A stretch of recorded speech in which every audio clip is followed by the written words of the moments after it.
I think if you're bearish right now, you're one of those guys that's like, this will end badly. Like that, like those are the people who are bearish because it's too good. And I'm somewhat sympathetic to that. It'll end badly. But if you know your cocktail, and I know you do, this is what Tom Cruise has to explain. Of course it will end badly. Because if it didn't, otherwise it wouldn't end, right? Everything ends badly. So in the meantime, though, you've got really the big marquee FANG stocks moving sideways for a long time and almost everything else working. And I think you have to take that as a positive. The semiconductors look ridiculous right now. And semiconductors are important because they're in every segment of the economy is now utilizing semiconductors. I said a few years ago they're the new transports, and I feel that way now more than ever. Look at the payment stocks. PayPal it's 300. The stock is vertical, Square too. The entirety of the fintech space, and you've just got so many other areas where stocks are working. So the worst thing I think you could say right now is it's too good.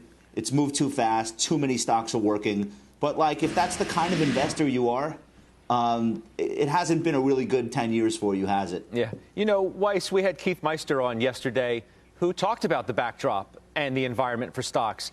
Let's listen to Keith, and then we can react on the other side.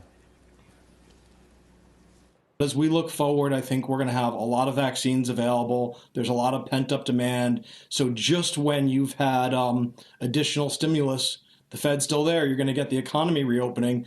So I feel like the economy is going to be very, very strong in the first half of 2021, which then creates what's the biggest risk. And I think the biggest risk is, you know, do you get inflation and what does that do to the price of equities? But until the market starts to worry about that, which I'm not smart enough to know exactly when, but given how hard it's been to create inflation over the last, decade plus, I think it'll take a little longer. So I feel like for the next several months, the setup for the market's quite constructive. Hard to argue with that, Weiss, isn't it? That's been my thesis, except I'm not worried about inflation so much. I'm more worried about rates presaging inflation. But I still maintain that we can get to 3% as long as we do it in a measured way. And the market's not really going to flinch. Sure, it'll be up or down. Any point in time, we get a 5% to 10% correction.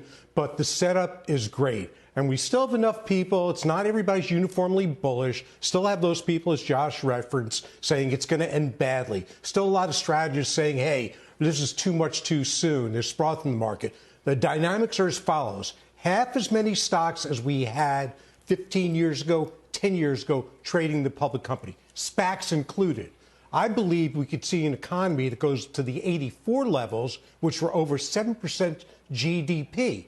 And that's going to drive it. And inflation is not a concern because we're going through this industrial revolution that pulled demand forward for chips, for 5G, and has made us much more productive. We're seeing productivity increase with corporations and the economy more than we've seen over the last 10 years. That was the knock. Productivity's falling. Guess what? It's not. It's increasing. So semis are my biggest position. They have been for a while. It's going to continue. And the shortage is a good thing, by the way. So I continue to like tech overall. I do think the large cap tech will lag, still go up, but will lag relative to the others that have these great idiosyncratic stories. But there are risks. There is froth in some names, but not the market overall. It's interesting. Very comfortable with valuation of the market.